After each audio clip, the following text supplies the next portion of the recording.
Vote পেরুলেই পরীক্ষা, এটাই এখন সবার মাথার মধ্যে ঢুকছে যে এই যে ভোটটা পেরিয়ে গেলেই সমস্ত নোটিফিকেশন একসাথে আউট হবে আর তারপরে টুকটুক করে নাকি নিয়োগ হবে। আচ্ছা হবে, তুমি তৈরি আছো?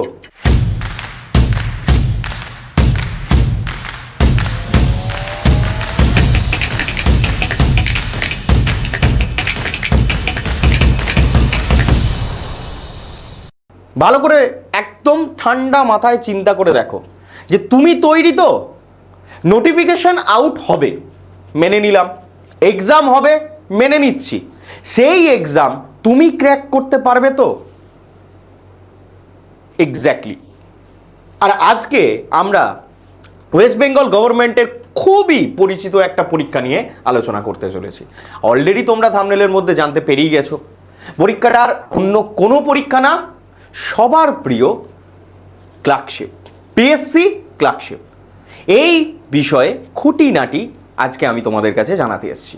Hello everyone, welcome to BSCCI competitive. আমি তোমাদের সত্যজিৎ স্যার। তো যেমনটি পিএসসি ক্লার্কশিপের এক্সাম কেমন হয়, কিভাবে হয়, কত ভ্যাকেন্সি ছিল, আগামী দিনে কত ভ্যাকেন্সি আসতে চলেছে, এই সমস্ত বিষয়ে খুঁটিনাটি নিয়ে আজকে তোমাদের সাথে আলোচনা করব। এবার তার সাথে সাথে আরেকটা গুরুত্বপূর্ণ বিষয় যে প্রত্যেকটা এক্সামের জন্য কি আলাদা আলাদা জায়গায় গিয়ে তোমাদেরকে প্রিপারেশন নিতে হবে নাকি তার কোনো সঠিক ঠিকানা রয়েছে, সমস্তটা বলবো। সবাই সঙ্গে থেকেও। আর যারা যারা দেখছো, যারা নতুন এই চ্যানেলে, তারা কিন্তু অবশ্যই সাবস্ক্রাইব করতে ভুলো না। আর যারা অলরেডি রয়েছে তারা ভিডিওটা লাইক করে শেয়ার করে দিও। আর হ্যাঁ, নতুনদেরকেও বলেছি, তারাও কিন্তু একটু শেয়ার টেয়ার করে দিও, কেমন? চলো এবার দেখো, আমাদের যে পিএসসি ক্লার্কশিপের যে এক্সাম হয়, অর্থাৎ প্রিলিমিনারি যে এক্সামটা হয়, সেটা হয় 100 নম্বরের একটা পরীক্ষা। তার মধ্যে কি কি থাকে? তার মধ্যে থাকে পিওরলি অ্যারিথমেটিক। অন্ততপক্ষে তারা তো সিলেবাসে এটাই বলে রাখে যে আমরা অ্যারিথমেটিক থেকেই প্রশ্ন দেব, ঠিক আছে? অর্থাৎ পাটিগণিত কটা থাকে? 30টা পাটিগণিতের পিওর প্রশ্ন। তাছাড়াও রয়েছে ইংলিশ, খুব গুরুত্বপূর্ণ, কারণ 30টা রয়েছে ইংরেজির প্রশ্ন। আর তার সাথে সাথে রয়েছে জিকে জিএস, সে এক আরও বেশি গুরুত্বপূর্ণ। কেন না, কারণ 40টা রয়েছে। তাহলে এই যে 30, 30 আর 40, এই তিনটে মিলিয়ে আমাদের 100 নম্বরের একটা প্রশ্নপত্র তৈরি করা হয় এবং এটার জন্য সময় নির্ধারিত থাকে 90 মিনিট। নেগেটিভ মার্কিং অবশ্যই আছে, 1/3 অথবা 1/4, এটা ভ্যারি করে। কখনো কখনো 1/3 হয়, কখনো কখনো 1/4 হয়, ঠিক আছে? 1/3ও থাকে, আবার কখনো কখনো 1/4 হয়। এবার এই এত কিছুর পরও আমাদের যে কাট অফটা দাঁড়ায় সেটা কত জানো? আমি যদি 2025 সালের কথা বলি, তাহলে এই রিসেন্ট যে এক্সাম হয়েছে তার কাট অফ দাঁড়িয়েছিল জেনারেলদের ক্ষেত্রে 49। কত? 49। তবে এই সুযোগ হয়তো বারবার থাকবে না, কারণ এই যে ভোটের যে দামামা, সেটা যদি মিটে যায়, তারপরে এই কাট অফটা কিন্তু হাই হওয়াটাই স্বাভাবিক, ঠিক আছে?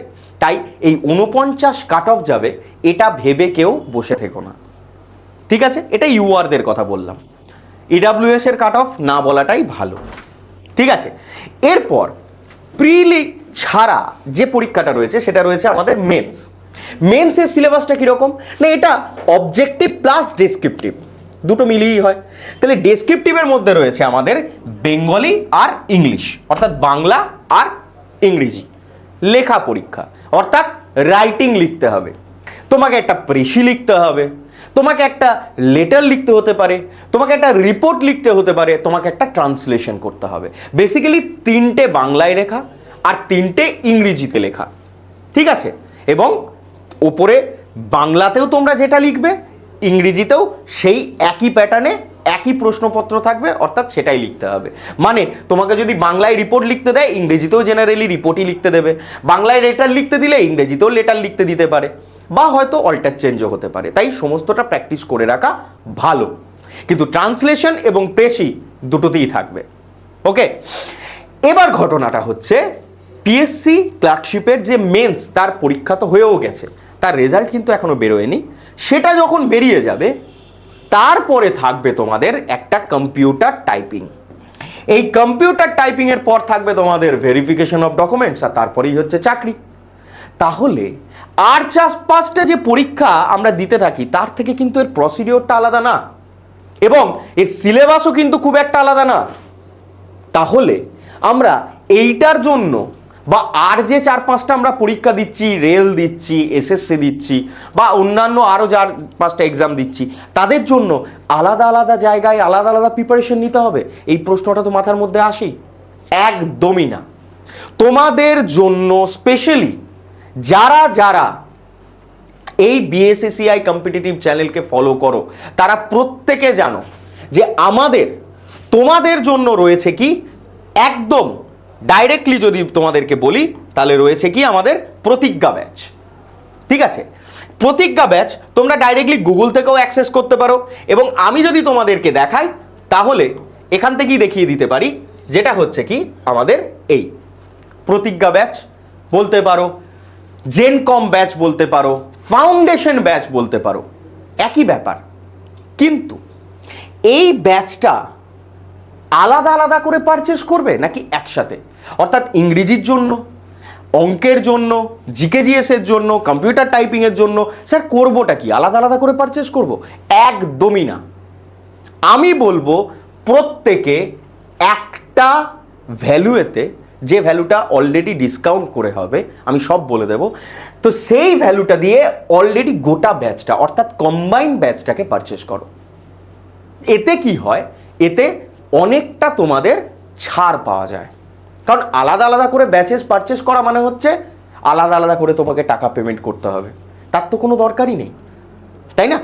একবার একটা ব্যাচ, এবং সেই ব্যাচই আমাদের ফাউন্ডেশন, তার সাথে সাথে প্র্যাকটিস টেস্ট, তার সাথে সাথে তোমাদের লাইভ ক্লাসেস, ভিডিও রেকর্ডিং এবং মক টেস্ট, অফলাইন ক্লাসেস, সমস্ত কিছু এই একটা জায়গায়, একটা ঠিকানার মধ্যে, সেটা আর কোথাও না, সেটা হচ্ছে আমাদের এই জেনকম ব্যাচে। পিএসসি ক্লার্কশিপের যে মেন জায়গা, অর্থাৎ যেটাকে আমরা বলে থাকি রাইটিং, সেটাকেও তোমাদেরকে শেখানো হবে। শেখানো তোমাদের শুধু শেখানো হবে না, তোমাদের অফলাইনে যখন তোমরা আসবে তখন তোমাদের ডাউটস পর্যন্ত ক্লিয়ার করা হবে। ঠিক আছে, আর কি চাই? তাই এই ভোটের দামামা কেটে যাওয়ার পরই যে নোটিফিকেশন আসতে চলেছে, তার জন্য একদম ফুললি প্রিপেয়ার্ড হয়ে লেগে পড়ো। এবং এই ব্যাচটা যেটা তোমাদের আমি দেখালাম, এই ব্যাচটা পারচেস করার জন্য তোমাদের যদি ডিসকাউন্ট কোডের প্রয়োজন হয়, অবশ্যই আছে, অবশ্যই আছে।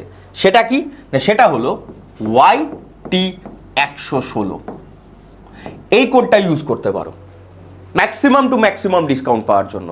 আর যদি মনে হয় না, তাহলে YT115 ইউজ করতে পারো, YT107 ইউজ করতে পারো, যেটা খুশি ইউজ করো। ম্যাক্সিমাম টু ম্যাক্সিমাম ডিসকাউন্ট তোমাদেরকে এখানে দেওয়া হবে, এবং তার সাথে সাথে তোমাদের রেগুলার বেসিক্সে যে প্রস্তুতি, সেটাকেও মনিটর করা হবে। আর কি চাই? দেখো, বিএসসিসিআই কিন্তু কথা রাখে। ইতিমধ্যেই আমরা যে সমস্ত ছাত্রছাত্রীদের পেড ব্যাচে অলরেডি পড়িয়ে এসেছি, তাদের কাছ থেকে তোমরা রিপোর্ট নিয়ে দেখতে পারো যে আমাদের কোয়ালিটির দিক থেকে আমরা কোনোভাবেই কম্প্রোমাইজ করিনি এবং ভবিষ্যতেও করব না। সুতরাং সেই ভরসা, সেই বিশ্বাস আমরা বজায় রাখবো, সেই আত্মবিশ্বাস আমাদের আছে। আমরা চাই সেই ভরসাটা তোমরা আমাদের ওপর দেখাও। তাই অবশ্যই আমাদের যে প্রতিজ্ঞা ব্যাচ রয়েছে, বা জেনকম ব্যাচ রয়েছে, বা ফাউন্ডেশন ব্যাচ রয়েছে, একটাই, ঠিক আছে, জেনারেল কম্বাইন্ড ব্যাচে তোমরা অ্যাডমিশন নিয়ে নাও। ঠিক আছে, আর বেশি কথা বাড়াচ্ছি না। যারা নতুন রয়েছো তারা কিন্তু অবশ্যই ভিডিওটাকে শেয়ার করে দিও, আর যারা দেখছো তারা কিন্তু শুধু দেখে চলে গেলে হবে না, তাদের প্রত্যেককে একটা করে লাইক এবং অবশ্যই সাবস্ক্রাইব করতে হবেই।